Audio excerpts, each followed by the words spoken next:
আল্লাহর নবী আরাফার ময়দানে ভাষণ দেওয়ার পর 63 বছর জিন্দেগি যখন নবীজি যখন তার 63 বছর হয়ে গেল, আরাফার ময়দান থেকে সাহাবীদেরকে নিয়ে যখন আবার নবীজি পুনরায় মদিনার দিকে রওনা করলেন রে বাবা, যাইতে না যাইতেই আল্লাহর নবীর শরীরের ভিতরে প্রচন্ড জ্বর শুরু হয়ে গেল।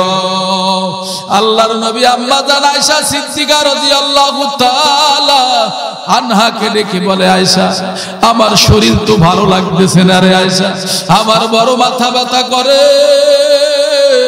ওগো আয়েশা তুমি আমার মাথার ভিতরে পানি ঢেলে দাও। আল্লাহর নবী জনাবে রাসূলুল্লাহ সাল্লাল্লাহু আলাইহি ওয়াসাল্লাম অসুস্থ অবস্থায় মুমূর্ষু অবস্থায় পড়ে আছেন। হযরত আয়েশা সিদ্দিকা রাদিয়াল্লাহু তাআলা আল্লাহর নবীকে তার মাথার ভিতরে পানি ঢালে দিচ্ছে। আল্লাহর নবী পবিত্র শুক্রবার দিন জুমার নামাজ পড়তে গেলেন। জুমার নামাজ পড়ার পর জুমার নামাজ পড়িয়া বাড়ির দিকে আসলো গো, আল্লাহর নবী পুরা অসুস্থ হয়ে পড়লেন। আল্লাহর নবী অসুস্থ হওয়ার পরে আল্লাহর নবী আবার এশারের নামাজের জন্য চলে গেলেন মসজিদে নববীতে। সমস্ত সাহাবীদেরকে ডেকে বললেন, সাহাবারা রে, মনে হয় আমি নবী দুনিয়ায় থাকবো না, আমি মনে হয় আমার মালিকের ডাকে সাড়া দিয়ে চলে যাব। আমার কাছে যদি তোমরা কেউ কিছু পাও তাহলে নিতে পারো, আর আমি নবীও যদি তোমাদের কাছে কিছু পাই তাহলে আমাকেও তোমরা দিতে পারো। আমি নবী মনে হয় থাকবো না। আল্লাহর নবী পুরা অসুস্থ রে বাবা। আল্লাহর নবী বাড়িতে আসলেন। বাড়িতে আসার পরে আল্লাহর নবী জনাবে রাসূলুল্লাহ সাল্লাল্লাহু আলাইহি ওয়াসাল্লাম মা ফাতিমারে ডাক দিয়া বলে, মা ফাতিমা,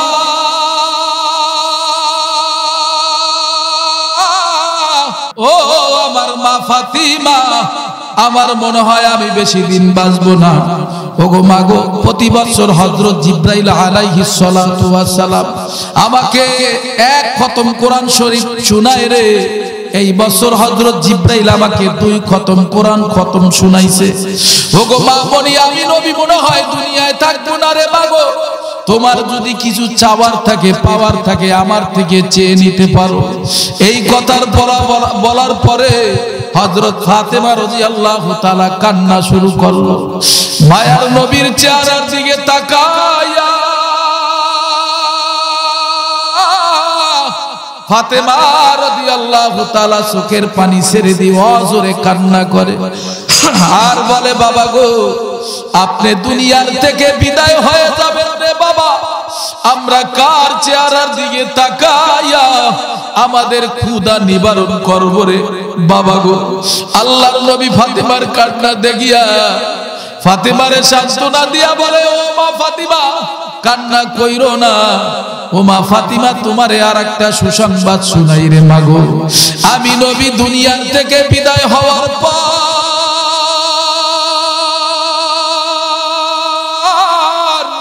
6 মাস যাইতে না যাইতেই মা ফাতিমা তুমিও বিদায় হয়ে যাবে রে মাগো।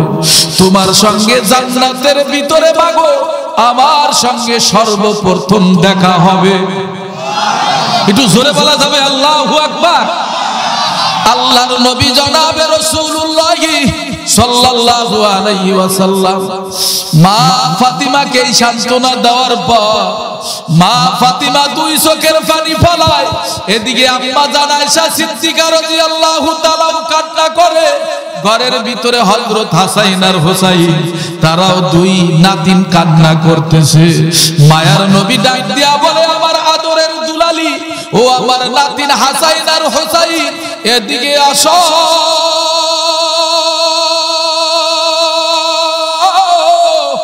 আল্লাহর নবী 2 নাতিনকে কাছে নিয়ে তাদেরকে চুমা দিলেন আর আদর করলেন আর বললেন, নাতিন, তোমাদেরকে আমি আর কি দেব গো, তোমরা জান্নাতের ভিতরে লক্ষ লক্ষ যুবকদের সর্দার হবা। আল্লাহু আকবার।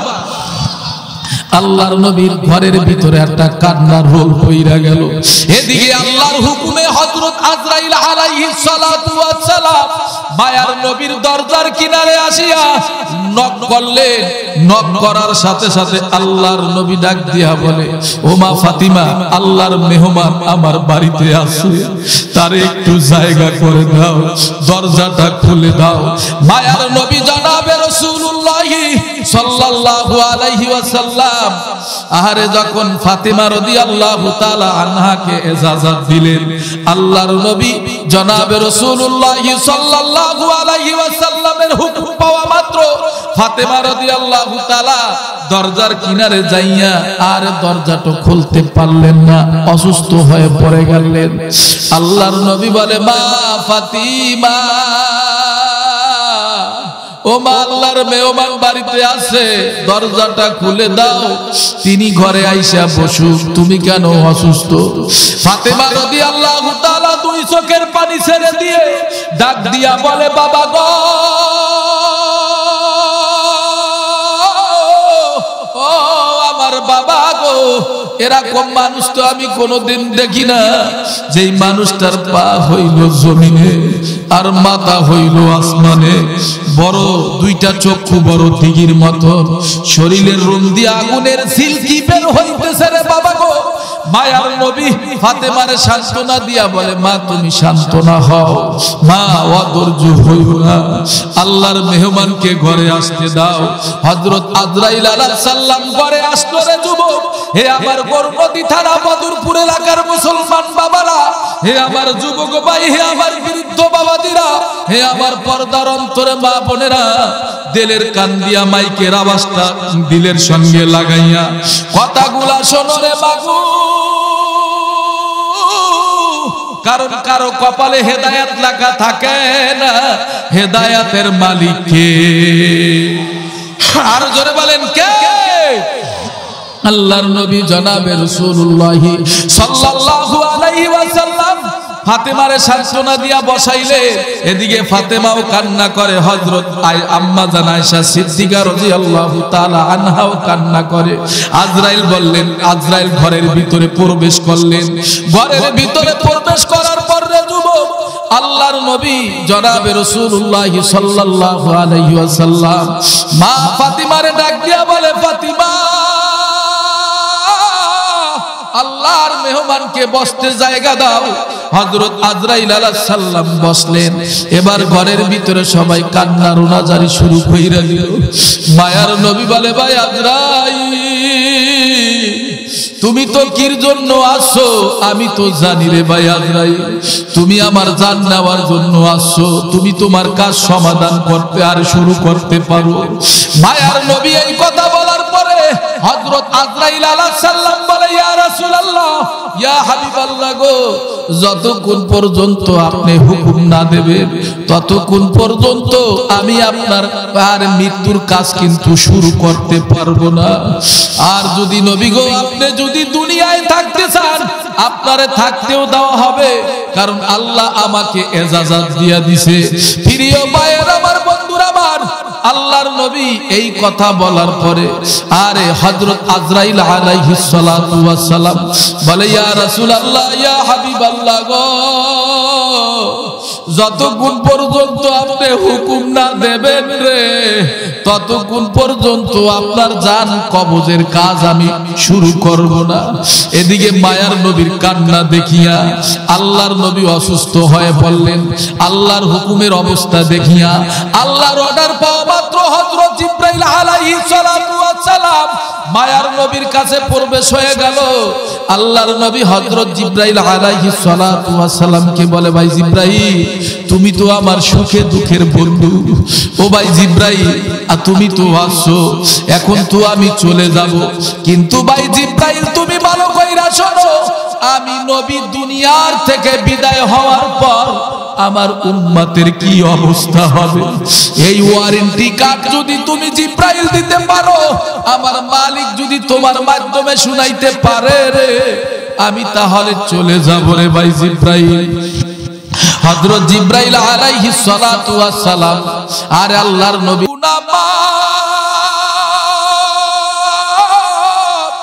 আর আল্লাহর নবী দুই চোখের পানি ছেড়ে দিয়ে বলে, ভাই জিবরাইল না তা হবে না, তা হবে না।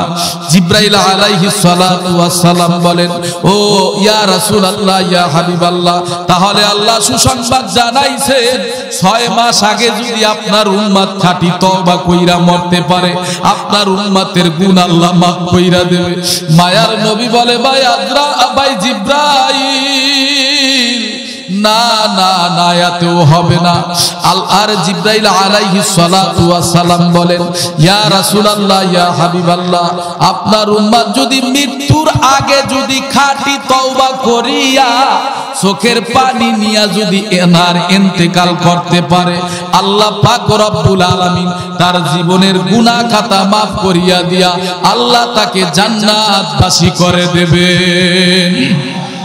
ও আমার বদরপুরবাসী, আমার মুসল্লি বাড়ি মুসলমান বাবারা, ও আমার এলাকাবাসী ভাইরা, আল্লাহর নবী জনাবে রাসূলুল্লাহ সাল্লাল্লাহু আলাইহি ওয়াসাল্লাম এবার হযরত আজরাইল আলাইহিস সালাতু ওয়াস সালামকে বলেন, ওগো ভাই আজরাইল, এবার তুমি আমার জান কবজের কাজ শুরু করতে পারো গো।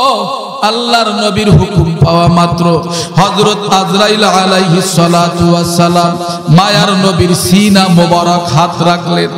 মায়ার নবী ডাক দিয়া বলে, ভাই আজরাইল, আমার বড় কষ্ট হয়, হাত উঠাও, কথা শোনো আজরাইল, এত কষ্ট দিও না মোর উম্মত রে, হাত উঠাও, কথা শোনো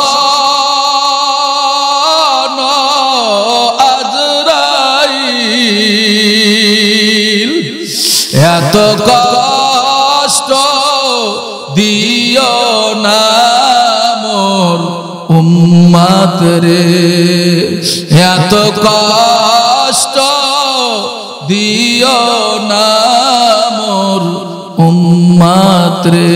এই নবী বিদায় হয়ে গেছে। এরে বাবা, এই নবী আপনার আমার মাঝে আল্লাহর নবী দুইটা জিনিস রাইখা গেছেন। এক নম্বর হলো আল্লাহর কোরআন, 2 নম্বরে হলো রাসূলের সুন্নাত। এই দুইটা জিনিস যারা আঁকড়ে ধরতে পারবে, এই সমস্ত মানুষগুলা কখনো পথভ্রষ্ট হবে না, আল্লাহ তাদেরকে জান্নাতবাসী করে দেবে। মাইয়াহদিহিল্লাহু ফালা মুদিল্লা লাহু ওয়া মান ইউদ্লিলহু ফালা হাদিয়া লাহু। আল্লাহ পাক রব্বুল আলামিন যাকে হেদায়েত দেবেন, সঠিক রাস্তায় চালাবেন, ওই ব্যক্তিকে পৃথিবীর কোনো মানুষ পথভ্রষ্ট করতে পারবে? আর নিজে যদি আল্লাহর রাস্তা ছেড়ে দিয়ে, জান্নাতের রাস্তা ছেড়ে দিয়ে যদি জাহান্নামের রাস্তা অনুকরণ করে শয়তানের দলভুক্ত হয়ে যায়, এই মানুষটাকে কেউ তারে হেদায়েত করতে পারবে? তাহলে মুসলমান বাবারা জবান দিছে, আমার আল্লাহ জবানটা নাড়াইয়া উঁচু আওয়াজে সবাই বলেন, হেদায়েতের চাবি কার হাতে? হেদায়েতের চাবি কার হাতে? এই জন্য আল্লাহ পাক রব্বুল আলামিন বলেন, হেদায়েত পেতে হলে তোমাকে কতগুলো কাজ করা লাগবে দুনিয়ার জমিনে। সেই কাজগুলো হলো বাবা, আমার গৌরনদী থানা বদরপুর এলাকার মুসলমান বাবারা, আল্লাহ পাক রব্বুল আলামিন বলেন, সময়ের বড় দাম। যারা এখনো মাহফিলে আসতে পারেন না, আজকের দিনটা আপনার আমার মাঝ থেকে বিদায় হয়ে চলে গেল। এই দিনটা কোনোদিন হাইকোর্ট, সুপ্রিম কোর্ট, আন্তর্জাতিক কোর্টেও আপিল করিয়া এই দিনটা পুনরায় ফিরে পাওয়া যাবে? এই জন্য আল্লাহ পাক রব্বুল আলামিন বলেন, হে পৃথিবীর মানুষেরা, সময়ের বড় দাম, সময়ের বড় মূল্য। বিসমিল্লাহির রহমানির রহিম।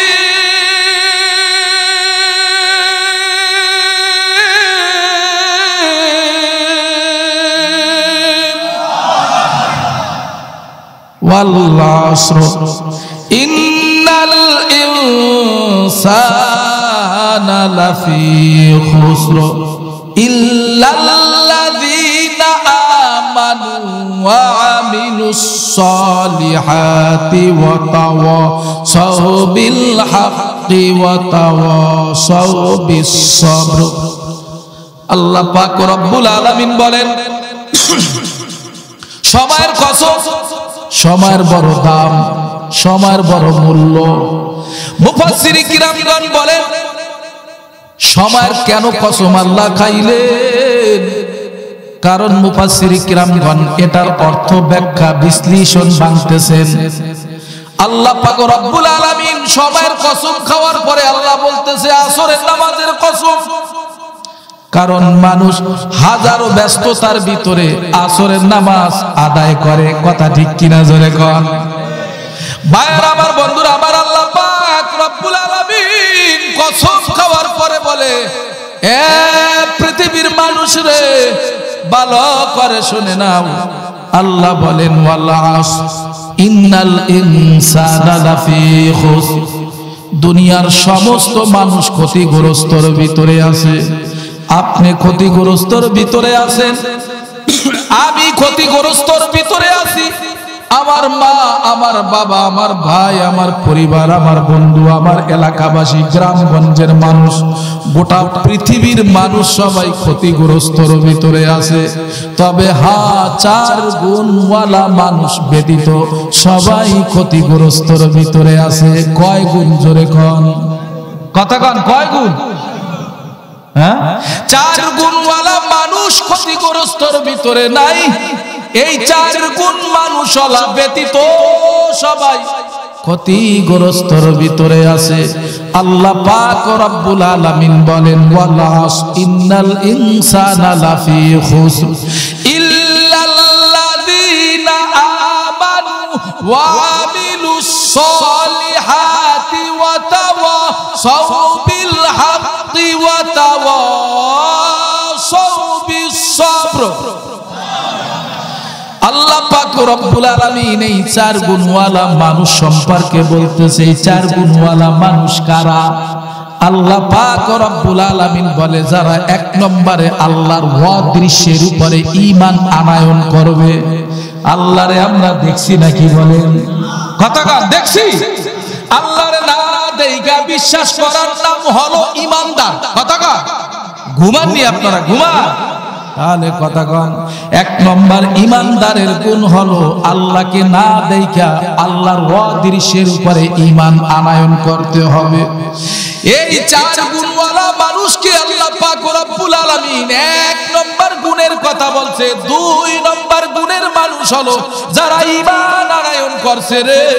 ঈমান আনয়ন করার পর যারা ওয়ামিলুস সালিহাত, যারা আমল করছে, আমলে সলে করছে, ভালো কাজ করছে, ঈমান আছে কিন্তু আমল নাই, এই লোকটা কোনোদিন জান্নাতে যেতে পারবে? পারবে? ঈমান আছে, আমল আছে, এই লোকটাকে জান্নাতে নেবে কে? কথা কন, কে?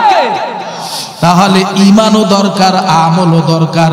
ঈমান আছে, আমল নাই, ঈমানদারের কোনো দাম নাই। আবার আমল আছে, ঈমান নাই, এই ঈমানদারেরও কোনো দাম নাই। তাহলে এক নম্বরে হলো ঈমান, এক নম্বরে কি? দুই নম্বরে আমল, তিন নম্বরে হলো হকের আওয়াজ তোলা, চার নম্বরে হলো বিপদের সময় ধৈর্য ধারণ করা। ও আমার মুসলমান বাবারা, হে বদরপুর মুসল্লি বাড়ির আমার মুসলমান বাবারা, আল্লাহ পাক রব্বুল আলামিন এই চার গুণওয়ালা মানুষকে আল্লাহ জাহান্নামও দেবে না, এদেরকে আল্লাহ ধ্বংস করবে না, এদেরকে আল্লাহ জান্নাতের মেহমান বানায়া দিবে। আল্লাহ পাক রব্বুল আলামিন বলেন, ইন্নাল্লাযীনা আমানু ওয়া আমিলুস সালিহাতি কানাত লাহুম জান্নাতুল ফিরদাউসি নুজুলা।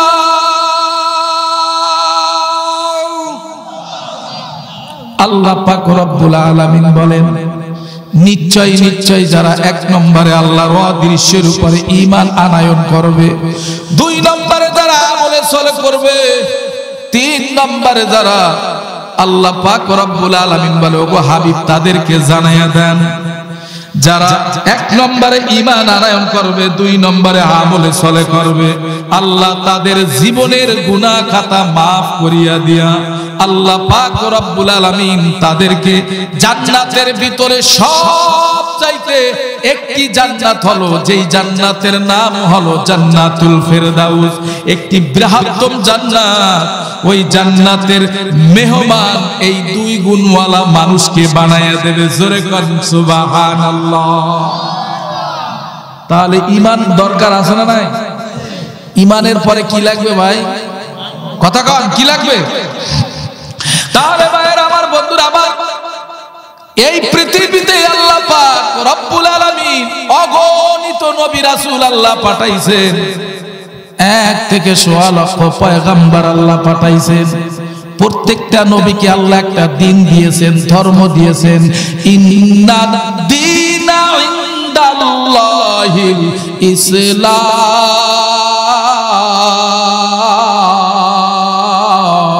ইসলাম।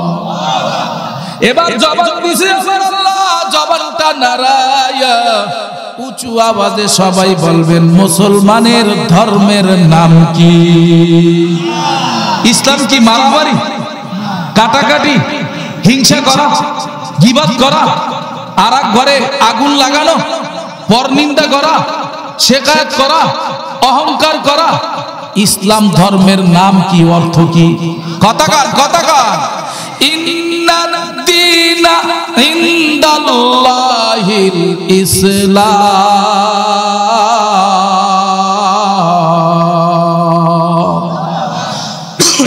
ইসলাম হলো শান্তির ধর্ম। কি ধর্ম বাবা? খারাপ লাগে আপনাদের? ইসলাম কিসের ধর্ম? এই ইসলাম শান্তির ধর্ম। আল্লাহ পাক রব্বুল আলামিন এই 1 থেকে 1.5 লক্ষ পয়গম্বরকে আল্লাহ দুনিয়ায় পাঠাইছেন। তাদের ভিতর থেকে আল্লাহ পাক রব্বুল আলামিন কিছু কিছু নবীর উপরে আল্লাহ আসমানি ওজিফা নাজিল করেছেন। 104 খানা ওজিফা আল্লাহ তাআলা দুনিয়ায় নাজিল করেছেন। তার ভিতর থেকে দামি কিতাব হলো 4 খানা, তাওরাত, জাবুর, ইনজিল ও কোরআন। ও মুসলমান বাবারা, আল্লাহ পাক রব্বুল আলামিন তাওরাত কিতাব নাজিল করেছেন হযরত মূসা পয়গম্বরের উপরে। তাওরাত জাবুর কিতাব নাজিল করেছেন হযরত দাউদ আলাইহিস সালাতু ওয়াস সালামের উপরে। ইনজিল কিতাব নাজিল করেছেন হযরত ঈসা পয়গম্বরের উপরে।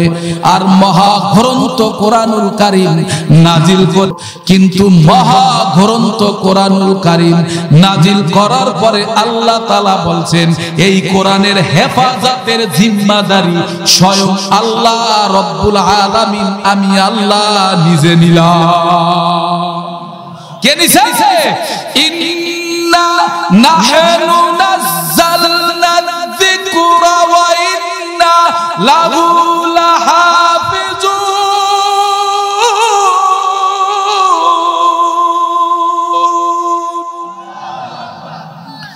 আল্লাহ পাক রব্বুল আলামিন বলেন নিশ্চয় নিশ্চয় কোরআন নাজিল করলাম আমি আল্লাহ, আর এই কোরআনের হেফাজতের জিম্মাদারি নিলামও আমি আল্লাহ। তাহলে ভাইয়ের আমার, বন্ধুরা আমার, এই কোরআন নাজিল করছেন কে? কার উপরে নাজিল করছেন? নবী মুহাম্মদুর রাসূলুল্লাহ সাল্লাল্লাহু আলাইহি ওয়াসাল্লাম। আসুন আমার মূল আলোচনার ভিতরে ঢুকতেছি। প্রিয় ভাইয়ের আমার, বন্ধুরা আমার, বিশ্ব নবী রহমাতুল লিল আলামিনের উপরে আল্লাহ পাক রব্বুল আলামিন যে কোরআন নাজিল করলেন, এই বিশ্ব নবী রহমাতুল লিল আলামিনকে আল্লাহ তাআলা বানাইছেন সর্বপ্রথম, এবং বিশ্ব নবী রহমাতুল লিল আলামিনকে পাঠাইছেন সর্বশেষে। কি ঠিক না? সবার শেষে আল্লাহ পাক রব্বুল আলামিন তোমার আমার নবীকে আল্লাহ তাআলা দুনিয়ায় পাঠাইছেন 570 খ্রিস্টাব্দে 20 আগস্ট সোমবার সুবহি সাদিকের সময় মক্কা নগরীতে কোরাইশ বংশে মা আমেনার গর্ভ থেকে আল্লাহর নবীকে আল্লাহ দুনিয়ায় পাঠাইছেন। দুনিয়ায় আসার আগেই তার বাবা মায়ের গর্ভে থাকা অবস্থায় বিদায় হয়ে গেছে, ঠিক কিনা? তাহলে নবী জন্মগ্রহণ করেছেন কুরাইশ বংশে। বংশটা হলো কুরাইশ। যেই ডিস্ট্রিক্ট, যেই রাষ্ট্রের ভিতরে, যেই গ্রামের ভিতরে তিনি আগমন করলেন, ওই জমিনের নাম হলো মক্কার জমিন। কি বলেন, কথা ঠিক কিনা? মার নাম আমেনা, বাবার নাম আব্দুল্লাহ, চাচার নাম আবু তালেব, দাদার নাম আব্দুল মুত্তালিব। মায়ার নবী দুনিয়ায় আসলেন, আসার পরে 6 বছরের সময় তার মা দুনিয়ার থেকে বিদায় হয়ে গেলেন। ভাইরা আমার, বন্ধুরা আমার, আল্লাহর নবী আস্তে আস্তে তার চাচা দাদার ঘরে বড় হইতে লাগলেন। তার দাদাও দুনিয়ার থেকে 8 বছরের সময় বিদায় হয়ে গেল। এবার নবীজির মা নাই, নবীজির বাবা নাই, নবীজির দাদাও বিদায় হয়ে গেলেন। এবার নবীজির রক্ষণাবেক্ষণের দায়িত্ব নিলেন তার চাচা আবু তালেব। আবু তালেব তার ঘরে মায়ার নবী আস্তে আস্তে বড় হইতে লাগলো। নবীজির বয়স হলো 25। ওই মক্কার জমিনে নবীজির কাছে খাদিজার বয়স হলো 40। বিবাহের প্রস্তাব দিলেন, বিবাহের প্রস্তাব দিলেন, বিবাহ সম্পূর্ণ হয়ে গেল। নবীজির বয়স হলো 25, খাদিজার বয়স হলো 40। প্রিয় ভাইয়ের আমার, বন্ধুরা আমার, দাম্পত্য জীবন সুখের ঘর করা শুরু করলো। আল্লাহর নবী খাদিজার সঙ্গে যখন দাম্পত্য জীবন সুখের ঘর করা শুরু করলো, আস্তে আস্তে বড় হইতে লাগলো। হঠাৎ তার চাচা আবু তালেব দুনিয়ার থেকে বিদায় হয়ে গেলেন। কিছুদিন পরে তার সহধর্মিণী হযরত খাদিজা রাদিয়াল্লাহু তাআলা দুনিয়ার থেকে বিদায় হয়ে গেলেন। কাফেরেরা চতুর্দিকে এবার বিশ্ব নবী রাহমাতুল লিল আলামিনকে পাগলের মতন মারা শুরু করলো।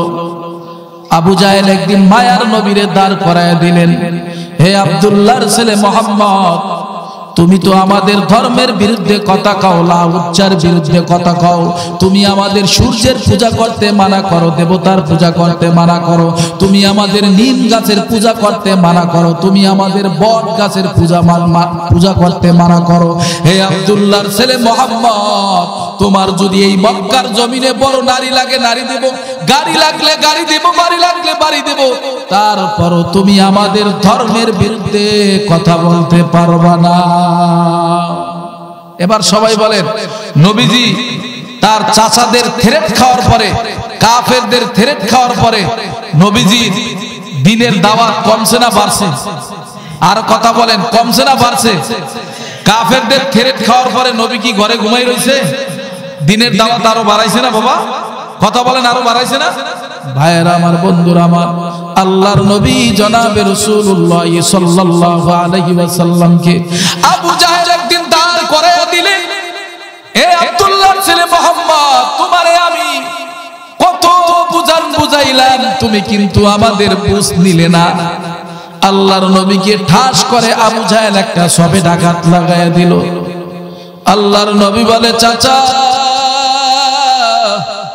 ও চাচা যান, আমারে কেন আপনি মারেন রে চাচা? আমি তো ছোটবেলায় মা হারাইলাম, আমি তো ছোটবেলায় বাবা হারাইলাম, দাদা হারাইলাম। ও চাচা, এই মক্কার জমিনে আপন বলতে আপনারা ছাড়া আর কেউ নাই, আমারে আর মাইরেন না। আল্লাহর নবী 2 চোখের পানি ছেড়ে দিয়ে চাচার হাত খানা ধইরা কান্দে আর বলে, চাচা, আমারে মাইরেন না। ওরে চাচা, আমারে যদি মারেন, কে আমাকে আপন বলে কোলে নেবে টেনে? প্রিয় ভাইরা আমার, বন্ধুরা আমার, মক্কার জমিনে আল্লাহর নবী 40 বছর যখন তেনার স্বয়ং সম্পূর্ণ বয়স পরিপূর্ণ হয়ে গেল, 40 বছরে যখন তিনি পদার্পণ করলেন, আল্লাহ পাক রব্বুল আলামিন তার উপরে কোরআন নাজিল করলেন। এই কোরআনের দাওয়াত দেওয়া শুরু করলেন। কাফের বেঈমানদের অন্তরে ভিতরে জ্বালা শুরু হয়ে গেল। আল্লাহর নবী কোরআনের দাওয়াত দেয়, আর কাফের বেঈমানেরা সবাই আল্লাহর নবীর কোরআন শোনার জন্য পাগল হয়ে যাইত। কারণ কোরআন ধরলেই সওয়াব, কোরআন দেখলেও সওয়াব। সুবহানাল্লাহ কইবেন না? কোরআনের একটা হরফ তেলাওয়াত করলে বান্দার আমলনামায় 10টা নেকি জমা হয়। সুবহানাল্লাহ কর না? 10টা গুণ আল্লাহ মাফ কইরা দেন। কোরআন এমন একটা কিতাব, কোরআন এমন একটা কিতাব যেই কোরআন ধরলে সওয়াব, কোরআন বুকে নিলে সওয়াব, কোরআন চুমাও খাইলে সওয়াব। কোরআনের সাথে যাদের সম্পর্ক থাকবে তাদের সম্মান ইজ্জত বাড়াই দেবে কে? ভাইরা আমার, বন্ধুরা আমার, হযরত আলী রাদিয়াল্লাহু তাআলা বলেন, এ পৃথিবীর মানুষ টাকা বলার টাকা যত বাড়ে তার শত্রু তত বাড়ে, ইলম ওয়ালার ইলম যত বাড়ে তার সম্মান বাড়াইয়া দেয় কে? ভাইরা আমার, বন্ধুরা আমার, আল্লাহর নবী কোরআনের দাওয়াত দিতেছে, কাফের বেঈমানদের অন্তরের ভিতরে জ্বালা শুরু হয়ে গেল। আল্লাহ পাক রব্বুল আলামিন বলেন, ইয়াতলু আলাইহিম আয়াতি, হে নবী আপনি কোরআন পড়েন, কোরআন পড়িয়া অর্থ ব্যাখ্যা বিশ্লেষণ করিয়া মানুষের কাছে বুঝাইয়া দেন। কে কোরআন মানলো আর কে কোরআন মানলো না সেটা আপনার দেখার বিষয় নয়। কোরআনের দায়িত্ব হলো দাওয়াত দেওয়ার, দায়িত্ব হইল আপনার কবুল করার মালিককে। বিশ্বনবী কি করলেন? কোরআনের তালিম দেওয়া শুরু করলো মক্কার জমিনে। এবার আস্তে আস্তে কাফের বেঈমানেরা কিছু সংখ্যক মায়ার নবীর হাতে কালেমা পড়ে মুসলমান হয়ে গেছে। ভাইয়ের আমার, বন্ধুরা আমার, আল্লাহর নবী একদিন হযরত আবু বকর সিদ্দিক রাদিয়াল্লাহু তাআলা আনহুকে ডেকে বলে, আবু বকর, কাফেরেরা চতুর্দিকে আমাকে তো মারার জন্য উৎপাতিয়া রইল। কাফেরেরা মনে হয় আমারে মক্কার জমিনে থাকতে দেবে না। ও আবু বকর, দেরি কইরো না আবু বকর, জলদি করিয়া সাবান জোগাড় করো, তোমার যত মালপত্র আছে সব পড়া করো, অচিরেই মনে হয় মক্কার জমিন ত্যাগ করিয়া মদিনায় হিজরতে যাওয়া লাগতে পারে। ভাইয়ের আমার, বন্ধুরা আমার, কাফেরেরা যুক্তি পরামর্শ করলো, রহমাতুল লিল আলামিনকে দুনিয়ায় রাখা যাবে না। যেইভাবে রহমাতুল লিল আলামিন সামনের দিকে আগাইতেছে, আমাদের ধর্মের চুনকালি মেখে আমাদের ধর্ম সব বাতিল ঘোষণা কইরা ফেলাইবে। আরে আব্দুল্লাহর ছেলে মুহাম্মদকে রাখবো না। কাফের বেঈমানেরা চতুর্দিকে একটা সিদ্ধান্ত করলো, আব্দুল্লাহর ছেলে মুহাম্মদকে দুনিয়ার থেকে বিদায় করে দেব। মারে আল্লাহ, রাখে কে? রাখে আল্লাহ, মারে কে? ওরে আমার মুসলমান বাবারা, আল্লাহ যারে রাইখা দেবে রে, এই গোটা দুনিয়ার কোন মানুষ তারে মারতে পারবে? পারবে? বাঁচাবার মালিক কে? খাওয়াবার মালিক কে? এ কথা কনা, ইজ্জত দেওয়ার মালিক কে? সম্মান দেওয়ার মালিক কে? একটু জোরে ডাক দেন আল্লাহ, আর জোরে ডাক দেন আল্লাহ। আল্লাহর নবী হযরত আবু বকর সিদ্দিক রাদিয়াল্লাহু তাআলা কে বললেন, ওগো আবু বকর, মনে হয় অচিরেই আমাদের মক্কার জমিন ত্যাগ করিয়া মদিনায় হিজরতে যাওয়া লাগতে পারে। ওই দিন থেকে আবু বকর ঘুমায় না, ঘুমায় না। আল্লাহর নবীর হিজরতের তারিখ শুরু হয়ে গেল, দিন তারিখ ঠিক হয়ে গেল। আল্লাহর নবী কি করলেন? হযরত শেরে আলী খুদারে ডাক দিয়া বলে, এ শেরে আলী খুদারে, তুমি আমার বিছানায় চাদর মুড়ি দিয়ে শুয়ে থাকো, কারণ কাফের বেঈমানেরা আমারে বুঝিয়া তোমারে কিন্তু কতল করিয়া ফালাইতে পারে। শেরে আলী খোদা ডাক দিয়া বলে, নবী গো, ইয়া রাসূলুল্লাহ, ইয়া হাবিবাল্লাহ, যেখানে আল্লাহ আল্লাহ রাসূল আমারে হুকুম দিছে রে, ইনশাআল্লাহ আল্লাহ যদি আমার জীবন নিয়ে যায় তাতে কোনো সমস্যা নাই, কারণ জীবন দান করছেন কে? জীবন আবার রাখাবার মালিক কে? জীবন নেওয়ার মালিক কে?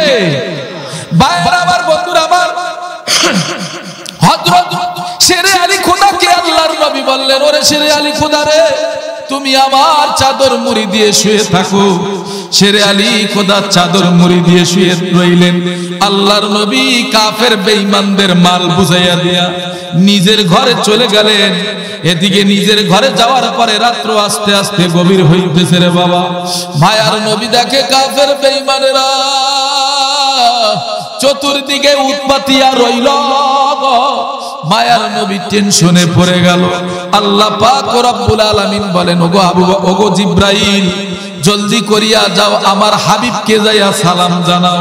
চিন্তা করবেন না, টেনশন করবেন না, কাফের বেঈমানেরা আপনাকে কিছুই করতে পারবে না। আল্লাহর নবীকে হযরত জিব্রাইল আলাইহিস সালাতু ওয়াস সালাম বলে, ইয়া রাসূলুল্লাহ, ইয়া হাবিবাল্লাহ, আপনি সূরাতুল ইয়াসিনের 5টি আয়াত তেলাওয়াত করিয়া ধুলো বালির ভিতরে ফু দেন, ফু দিয়া ধুলো বালিগুলো ছিটিয়ে দেন। আল্লাহর নবী যখন সূর্য উঠবে, সূর্য ওঠার আগেই আল্লাহর নবী সূরা ইয়াসিনের 5টি আয়াত তেলাওয়াত করিয়া ধুলো বালির ভিতরে ফু দিয়া চতুর্দিকে ছিটিয়ে দিলেন। কাফের বেঈমানদের চোখ স্তব্ধ হয়ে গেল। আল্লাহর নবী নিজের ঘর থেকে বের হয়ে হযরত আবু বকরকে সাথে নিয়ে মক্কার জমিন থেকে পাড়ি দিয়ে আল্লাহর নবী নিরাপদে মদিনায় পৌঁছাইয়া দিয়েছেন কে?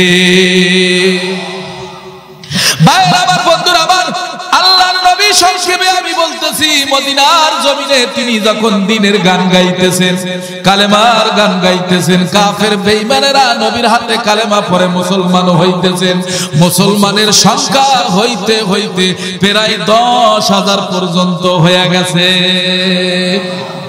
আল্লাহর নবীকে আবু জাহেল একদিন একটা নোটিশ পাঠাইলেন, এ আব্দুল্লাহর ছেলে মুহাম্মদ, তুমি মক্কার জমিনে জ্বালাইছো, এখন মদিনায় যাইয়া তুমি আবার আমাদেরকে জ্বালাইতেছো। তুমি আবার কোরআনের গান গাও, আল্লাহর গান গাও, তুমি আবার দ্বীন ধর্মের কথা বইলা তোমার দলের ভিতরে মানুষ বাড়াইতেছো। আল্লাহর নবী জনাবে রাসূলুল্লাহ সাল্লাল্লাহু আলাইহি ওয়াসাল্লামকে একটা নোটিশ দিলেন, জিহাদের একটা ডাক দিলেন। ওই জিহাদের নাম হলো, মুসলমানদের গৌরবময় জিহাদের নাম হলো বদরের যুদ্ধ। কি যুদ্ধ? কথা কন। এই যুদ্ধটা হয়েছিল মুসলমানদের রমজান মাসে। কি মাসে? রমজান মাসে। 17ই রমজান, বারটা ছিল শুক্রবার। আল্লাহর নবী কাফের বেঈমানদের বিরুদ্ধে জিহাদ ঘোষণা করে দিলেন। হযরত আবু বকরকে ডেকে কয়, এ আবু বকর। হযরত ওমর রাদিয়াল্লাহু তাআলাকে ডেকে বলে, ওমর, হে বেলাল, হে আলী, ওসমান, বেঈমানেরা মনে হয় মক্কা থেকে আমাদেরকে তাড়াইয়া দিয়া মদিনায় ও মনায় থাকতে দেবে না। যার কাছে যা কিছু আছে রে, সব কিছু নিয়ে আমার কাছে চলে আসো। আল্লাহর নবীর কাছে সমস্ত মালগুলা যখন আমানত রাখলো, বদর প্রান্তে সাহাবারা চলে গেলেন। হযরত বেলাল, হযরত ওমর, হযরত আবু বকর, সমস্ত সাহাবারা মায়ার নবীর দিকে তাকাইয়া বলে, নবী গো, আমাদের হাতে ডাল নাই, তলোয়ার নাই, ঘোড়া নাই, আমাদের কোনো ট্যাঙ্ক নাই, বোম নাই, অস্ত্র নাই, কিছু নাই। কাফেরদের সংখ্যা হলো 1000 আর মুসলমানদের সংখ্যা হলো 313 জন। আল্লাহর নবীকে আল্লাহ পাক রব্বুল আলামিন বলে, ওগো হাবিব, চিন্তা করবেন না, টেনশন করবেন না, বিজয়ের মালা আপনার গলায় দান করব। সুবহানাল্লাহ।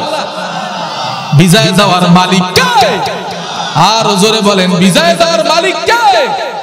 আল্লাহর নবী সাহাবীদেরকে নিয়ে মক্কার আর বদর প্রান্তে চলে গেলেন রে বাবা। এদিকে জিহাদ শুরু হয়ে গেল। আল্লাহর নবী জমিনের ভিতরে দাঁড়ায়া 2 রাকাত নামাজ পড়িয়া মালিকের দরবারে দোয়া করলেন। সাথে সাথে দোয়া কবুল করলেন কে? দোয়া কবুল করলেন কাফের বেঈমানদের সঙ্গে জিহাদ শুরু হয়ে গেল। ওই জিহাদে আল্লাহ পাক রব্বুল আলামিন 313 জন মর্দে মুজাহিদ ওই 1000 বেঈমানদের বিরুদ্ধে তুমুল লড়াই করিয়া মুসলমানদের গলায় আল্লাহ তাআলা বিজয়ের মালা পরাইয়া দিছে। ভাই আমার, বন্ধুরা আমার, আল্লাহর নবী মদিনায় এবার মুসলমানদেরকে নিয়ে দিন ধর্মের গান গাইতেছে। আল্লাহর নবী সাহাবীদেরকে ডেকে বললেন, সাহাবারা,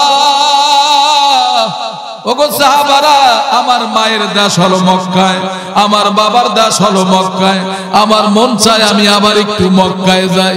সাহাবীদেরকে নিয়ে প্রায় 10,000 সাহাবীদেরকে নিয়ে মক্কার জমিনে চলিয়া গেল। মক্কার জমিনে যাওয়ার পরে আল্লাহর নবী খানায় কাবা বাইতুল্লাহ ঘরের সামনে দাঁড়াইয়া মক্কার সমস্ত কাফেরদেরকে ডেকে ডেকে বললেন, হে মক্কার আমার ভাইরা, তোমরা তো কেউ আমার বাবার আত্মীয়, তোমরা তো কেউ আমার মার আত্মীয়, তোমরা কেউ আমার নানার আত্মীয়, তোমরা কেউ আমার দাদার আত্মীয়। আমি মুহাম্মদ সাল্লাল্লাহু আলাইহি ওয়াসাল্লাম তোমাদেরকে আমি সাধারণ ক্ষমা করে দিলাম। আল্লাহর নবী খানায় কাবা বাইতুল্লাহ ঘর জিয়ারত করার পরে আল্লাহর নবী আরাফার ময়দানে চলে গেলেন। 1 থেকে 1.5 লক্ষ সাহাবীদেরকে নিয়ে আল্লাহর নবী একটা ভাষণ দিলেন, আল ইয়াউমা আকমালতু লাকুম দীনাকুম ওয়া আতমামতু আলাইকুম নি'মাতি ওয়া রাদিতু লাকুমুল ইসলাম দীনা।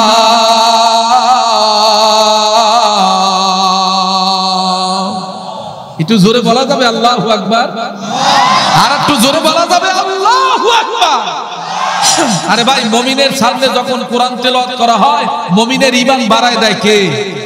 আর জোরে বলেন, ইন্নামাল মুমিনুনা আল্লাযীনা ইযা যুকিরাল্লাহ ওয়াজিলাত কুলুবুহুম ওয়া ইযা তুলিয়াত আলাইহিম আয়াতুহু যাদাতুহুম ঈমানাও ওয়া আলা রাব্বিহিম ইয়াতাওয়াক্কালুন।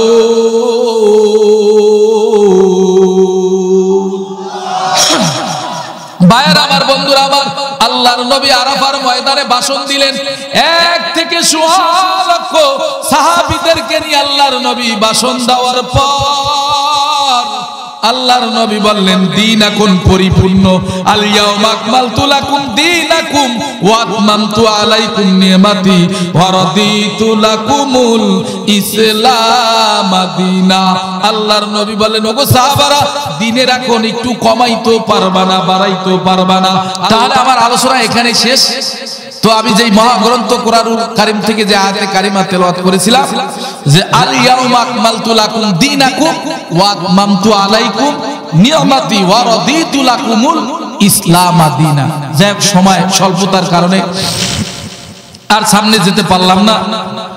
তো ভাইজান, আমি মহাগ্রন্থ কোরআনুল কারীম থেকে যে আয়াতে কারিমা তেলাওয়াত করেছিলাম আর একটা আয়াতে কারিমা তেলাওয়াত করেছিলাম যে আল্লাহ বলছেন, ওয়াল্লাযিনা জাহাদু ফিনা লানাহদিয়ান্নাহুম সুবুলানা ওয়া ইন্নাল্লাহা লামাআল মুহসিনিন। বান্দা চেষ্টা করবে, তার জন্য রাস্তা খুলে দেবে কে? একটু জোরে বলেন, কে? এবং আমি 2 টুকরা হাদিসে পাক আমি তেলাওয়াত করেছিলাম, লা ইউমিনু আহাদুকুম হাত্তা আকুনা হাব্বা ইলাইহি মিন ওয়ালিদিহি ওয়া ওয়ালাদিহি ওয়ান নাসি আজমাইন। যতক্ষণ পর্যন্ত নিজের ছেলে মেয়ে পরিবার পরিজন তাদের থেকে বেশি আল্লাহ আল্লাহ রাসূলকে মহব্বত না করতে পারবেন, ততক্ষণ পর্যন্ত আপনি আর আমি একজন খাঁটি কামেল মুসলমান হইতে পারবেন। এই জন্য ভাইজান, এই জায়গায় একটা মাদ্রাসা আছে, কি আছে না? এই মাদ্রাসা আপনাদের ছেলে মেয়েদেরকে দেবেন। আর বিশেষ করে ভাইরাও আমাকে বলছে, হুজুর মাদ্রাসা ছাত্রদের ভর্তির ব্যাপারে প্রধান বক্তা আছে, তিনিও বলবে। আমার তো সময়ের কমের কারণে আলোচনা তো দীর্ঘ করতে পারলাম না। যাই হোক, তো আলহামদুলিল্লাহ আপনাদের ছেলে মেয়েগুলো মাদ্রাসায় দেবেন, কোরআনের হাফেজের বাবা মা হবেন।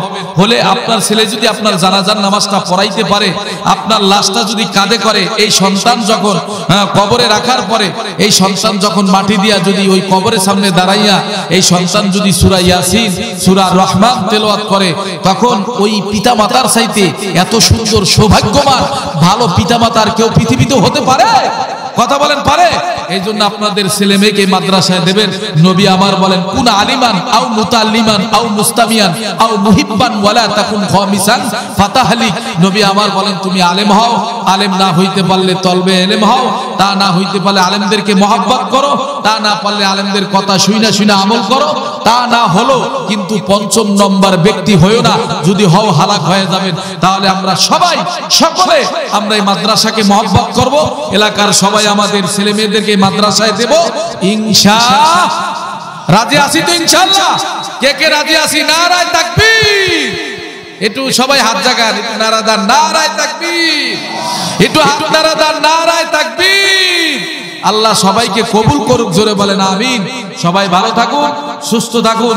ওয়া আখিরি দাওয়ানা আনিল হামদ।